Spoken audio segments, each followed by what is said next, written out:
Welcome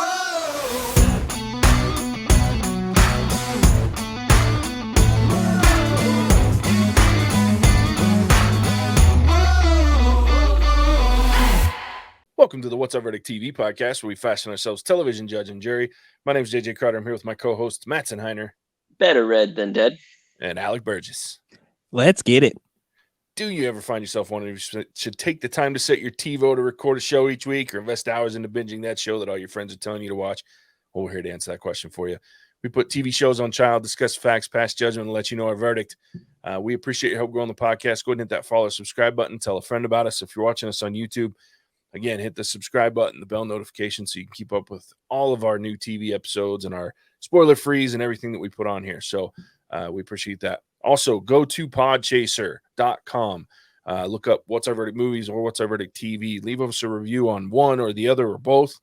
It will allow for they currently have a charity going on for reviews. If you leave a review and they'll donate just for the review $0.25 to, doggone it, I gotta look it up again. I forget where they're sending all that stuff. Anyway, it's for those that are less fortunate and need hunger, and I think it has to do with Ukraine this year. So great cause. If we reply, which we will, I just got done replying earlier to one. We got our first one. Yeah, and it was biased, as they always are, I find. Usually it's biased going towards me. You're welcome.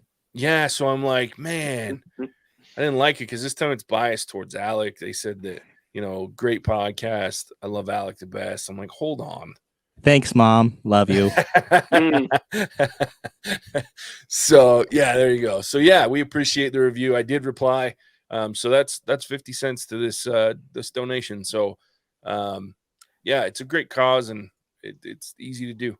So JJ, let's not forget, if we get 30 reviews, I'm wearing a dress during one of our spoiler frees. If we get 60, remind me, I'm blanking on Alex. What is Alec doing? I get to watch She Dies tomorrow. That's right. Yeah, that's right. We're going to stream the whole thing, and I get to provide commentary. Terrible. But the best one is if we somehow get to 100, which, I mean, it's a stretch, let's be honest. JJ will live stream shaving his beard to babyface JJ, and no one wants to see that, but we want to see that. Yep, that is fair. So there it is. I will do it if we hit 100. We've got 99 more to go. Yeah, so it's the World Central Kitchen, and it's hashtag Chefs for Ukraine. So again, they'll double the donation amount anytime a podcast replies to a review, and we will do so. Already did that. So it's called Reviews for Good. Podchaser.com. Go check it out. Leave a review. We appreciate it. All right, so this week, or I guess today, not this week, I'm in movie mode. So today we're reviewing the Disney original series Moon Knight, Season 1, Episode 1. There will be spoilers, so if you haven't watched this episode, please pause the podcast, go watch the episode on Disney+, come back, pick up where you left off, because, yeah, we don't want to spoil anything if you haven't seen Moon Knight, Episode 1 from this first season. So let's talk about it, gents. I know we usually start all these Marvel fun things off with questions for the local comic nerd. Common folk, but we have to talk to the comic nerd. Please enlighten us, JJ, because I, like most of America in the world, was like Marvel, Moon Knight, have no idea who this person is, this superhero is, and the little knowledge that you do have, JJ, would be gratefully appreciated here. Yeah, so this is one character that I don't know I will say I don't know as much about this character as I do a lot of other comics. This is not a comic. I don't think I've ever read an actual Moon Knight comic. Now, he has been in a lot of the New York based comics. So you'll see him he's interacted with Spider-Man quite a few times. He's interacted with Daredevil so all of those Defender level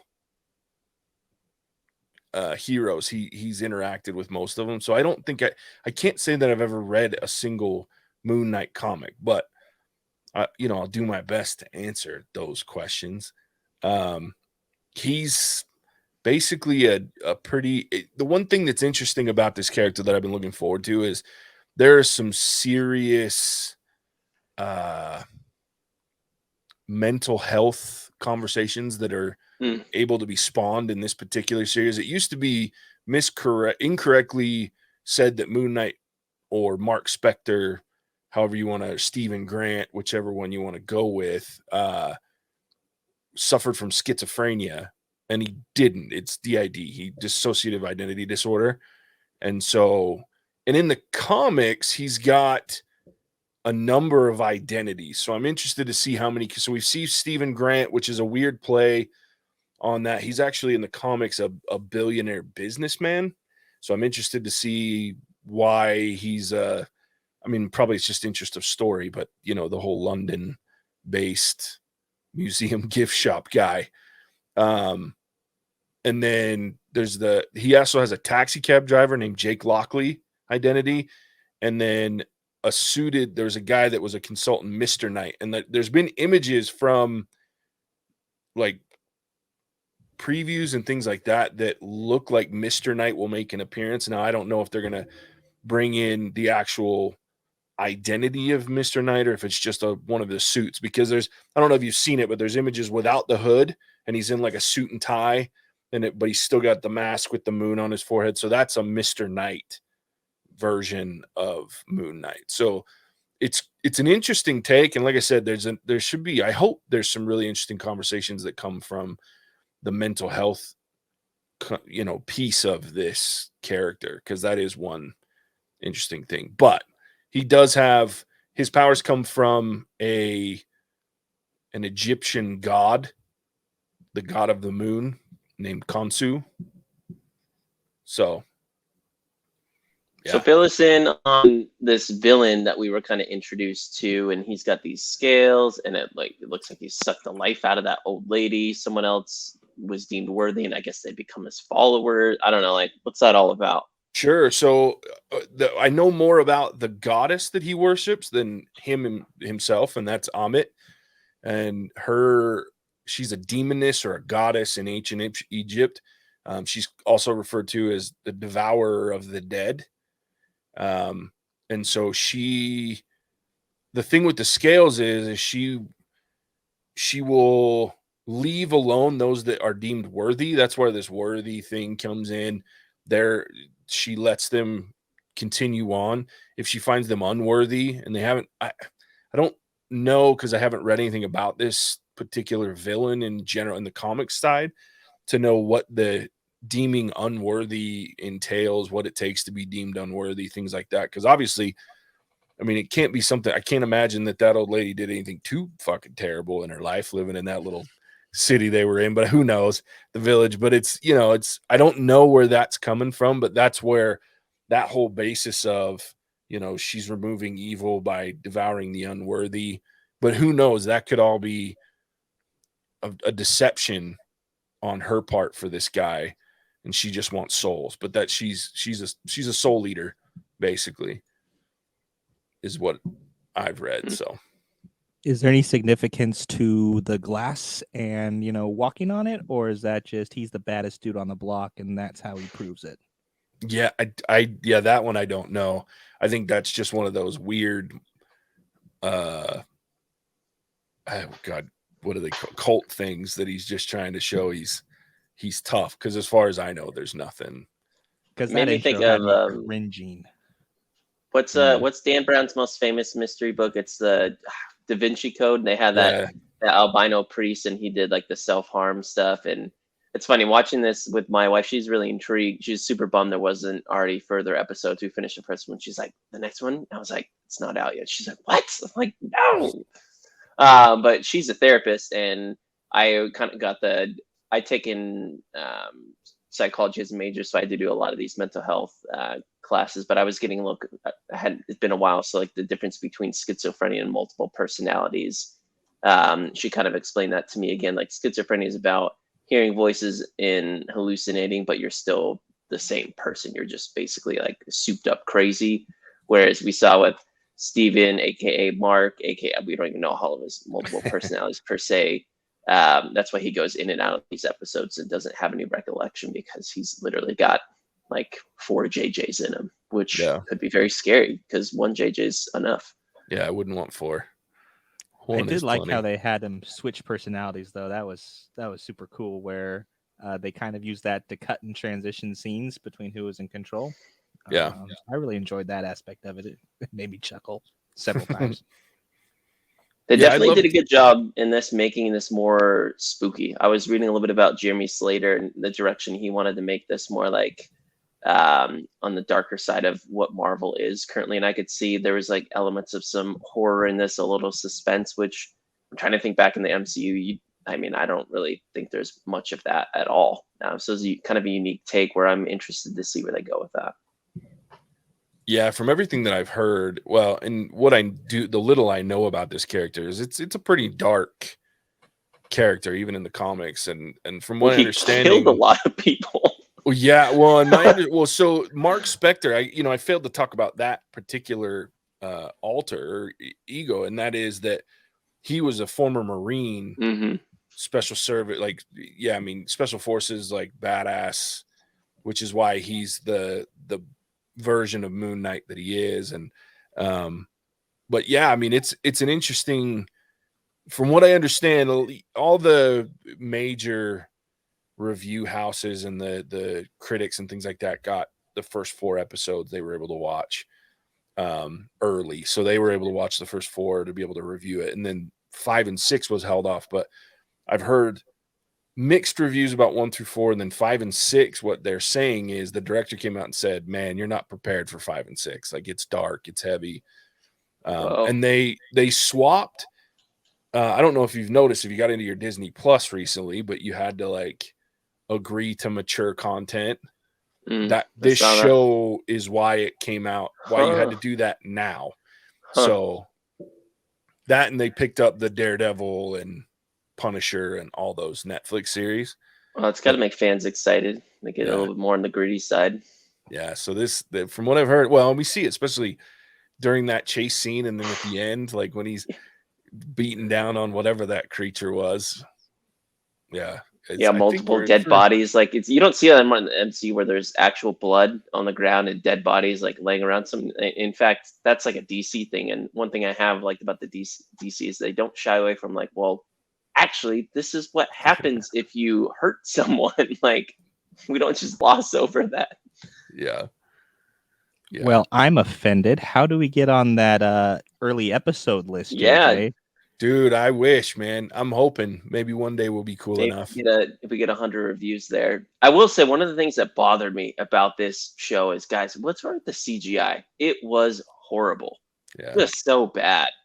It was pretty rough. And that's frightening for me because as Moon Knight, they've already stated he's 100% CGI. And that part where he gets done beating up in that thing in the bathroom and he stands up and turns, I was like where his neck was, that hood looked so bad turning around. I was like, oh God.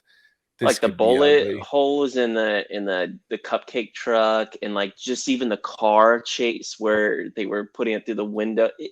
It was bad, JJ. And I understand they have enough of a budget and they've done, I don't know, like Mandalorian and all these things that have looked good. How does it look so bad? I don't know. Just a choice of, I guess, the type of CGI they're doing. I can't imagine. Look, I mean, I'll shit on it all day long, but I can't imagine it's easy having a show that's 90% CGI and then making it look good and doing it, because they're not going to get the same budget as a movie. But at the same time, if you're going to hinge this on being the first of your major, I mean, there have been some Marvel TV shows to this point, but they've all been based on characters we've seen before, right?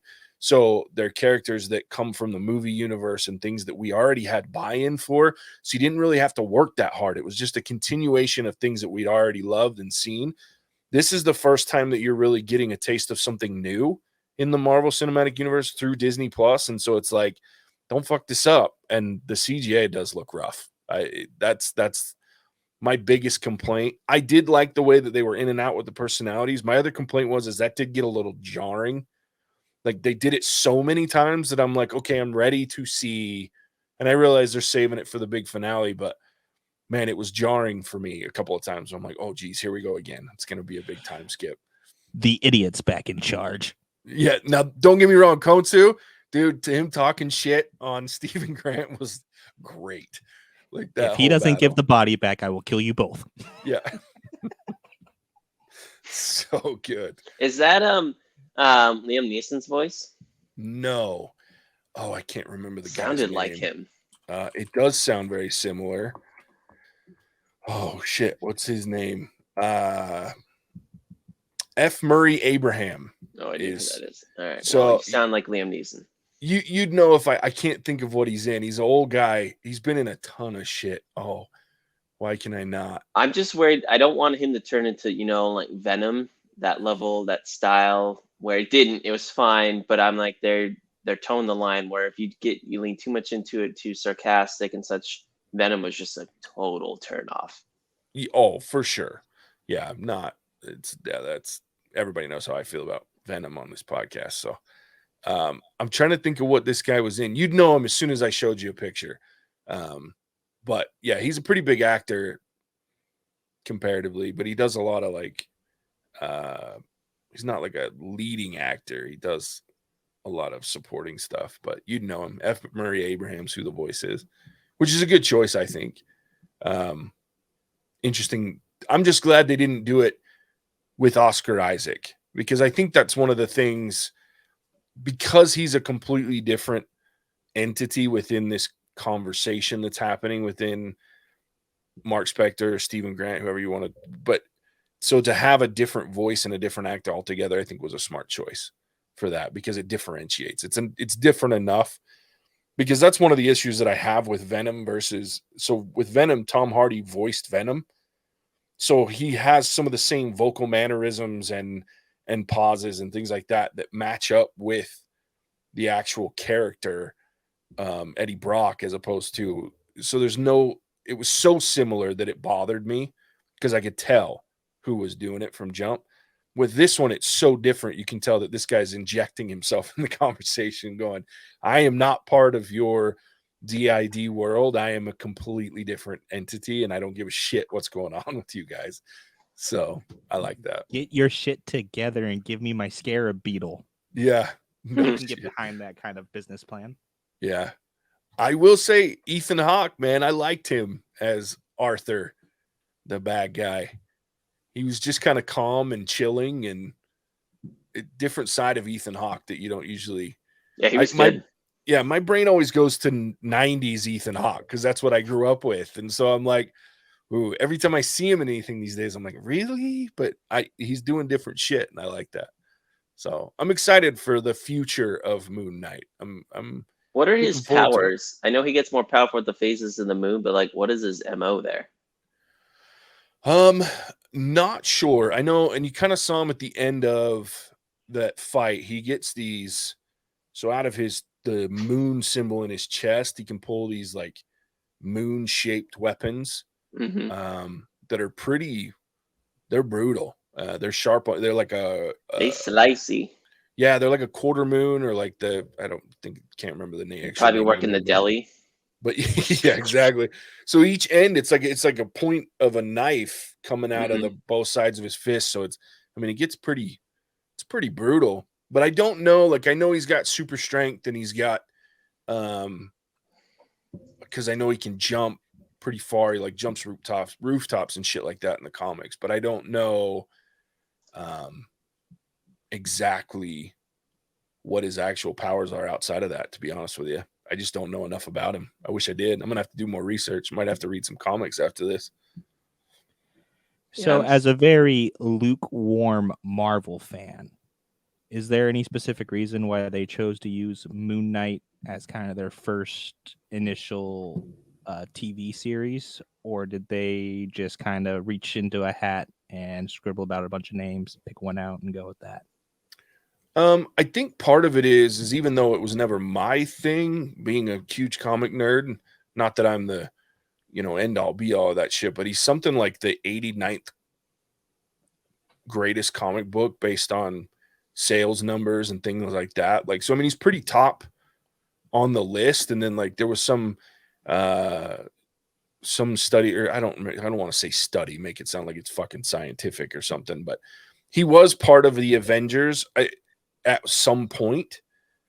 He was also part of the Defenders, and I think most likely, if I had to guess, knowing that they were going to get back the Netflix series that they did with the Defenders, the groups that was the main core Defender group in the comics, my guess is that this is the kickoff of what will be a more based in TV series of comic heroes. I think you'll see more of the Defender side. So they've already talked about, we've seen now too, Charlie Cox and Daredevil in the Spider-Man movie. So I just think you'll start to see these guys have their own TV shows and maybe find a way to loop some of these into these new characters and these new smaller teams on the TV Disney Plus side now that they've got that. And then you might see them dabble in the movies that way. So I think they're just starting with him to build on what they did with Netflix and now own in Disney Plus, if I had to guess. Now that's all speculation, but that's what would make sense to me. I can follow that. That makes sense too. Thanks. Mm-hmm. I was just looking up his powers. I want to read this paragraph from, it actually comes from Men's Health, but they interviewed Marvel. Weird that, I guess they'll publish anything. It says, according to Marvel, Moon Knight possesses expert fighting abilities, weapons expertise, and impressive athletics due to Mark Spector's background as a CIA operative, Marine, and eventually mercenary. He can also speak several languages. Plus, due to Khonsu's power, Moon Knight has a supernatural skills like enhanced strength, determined by the moon's waxing and waning, as JJ mentioned, and the power to drain someone's life force through physical contact, which I didn't know. And then the other thing, they say he's technically immortal because in the comics, he's actually been raised from the dead 3 times. So it'll all depend on how the MCU actually decides to play. Seems like he's kind of got superhuman speed in some senses as well, based off some things that we've seen in like the flashes of him having a gun or multiple people dead super quick kind of thing. But it'll be interesting to see. I think my only other knock on what I saw so far is because they jumped in and out of these personalities, as JJ mentioned, it was a little bit jarring where I wanted to kind of see what happened, but I know that's the depiction they took right now, but I'm hoping to get some more sustenance, and it sounds like that may not happen till like the 5th or 6th episode based off what JJ kind of mentioned as well. Yeah. One last thing just to kind of also build on that. Thanks, Matson, for looking that up, because like I said, I didn't know much of anything. I do know that another reason they may be leaning into Moon Knight is one of his more major villains that he's dealt with is Mephisto. And there have been a lot of subtle hints, Easter eggs, whatever the hell you want to call them, throughout phase 4 since Endgame that have hinted towards Mephisto coming around, especially with the heavy involvement of the Scarlet Witch.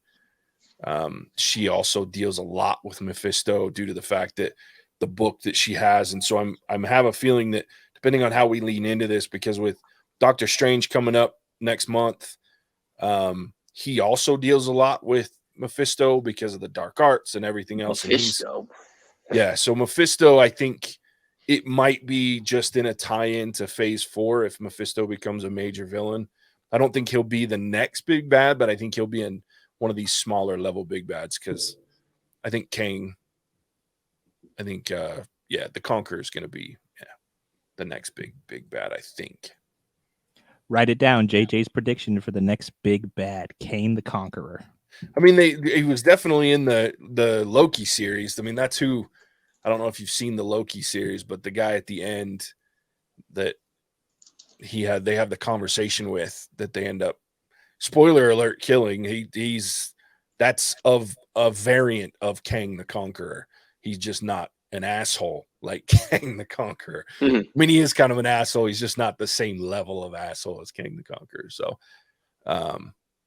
anyway, that was just one more thought I had, but it's a good start to the series. I think I'm looking forward to more. I hope they dive deeper. So any final thoughts? I had one. Does Moon Knight ever cross over with the Eternals at all in the comics that you've read? Not the ones that I've read. That's a great question. Not sure. All right. I'll have to common do some- folk nerds figure it out, let me know in the comment section. Yeah. What? Why do you ask? Oh, just random curiosity. Oh, gotcha. Because I mean, you also have ancient Egyptian god kind of coming in. Eternals have been around for forever and are the inspiration behind a lot of the gods in the various pantheons. So I was wondering if maybe there was some connection in there with them and this Atum, whatever it was. Yeah, Amit. Now, just to kind of build on that before we end here, a great thing that you brought up was that would be a good connection is fucking maybe the reason it's in London, because I was confused as to why it was in London, because most of the time Moon Knight's based out of New York City from what I've read and what I know. So I was confused with the London thing, but there was another character that was introduced in Eternals that's based out of London that we know that's also part of a dark arts kind of thing now with Dane Whitman and the Black Knight, the Black Knight. We see the sword at the end. We have Blade coming in the future, so there might be some, and that Moon Knight fits very well with that type of a character and type of lore. So maybe it's a good call out on that. I didn't think about Is that. Blade he's in London? Well, he was at the end. He was in the post-credit scene of the Eternals. That was his voice when the dude was about to grab the sword. Oh yeah. And he said, "Are you ready for that, Mr. Whitman?" That was well, I can't think of his name now, but the actor that's going to be playing Blade in the new movies, that's him. Did they set the old Blade movies in London?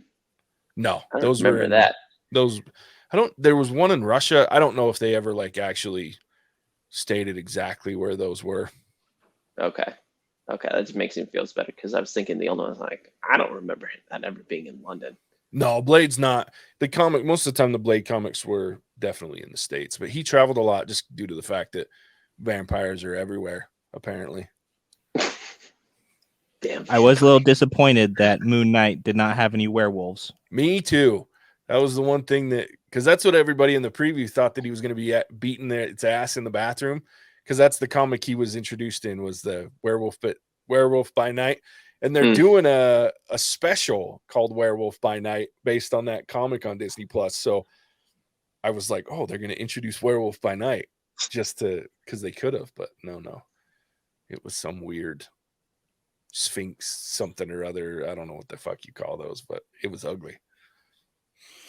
Cool. Well, yeah, there it is. There's a review of the first episode. We just talked a lot about the character, which I think fits very well with the first episode, because it was a lot of introduction, a lot of story setup. So I'm very interested to see where it goes.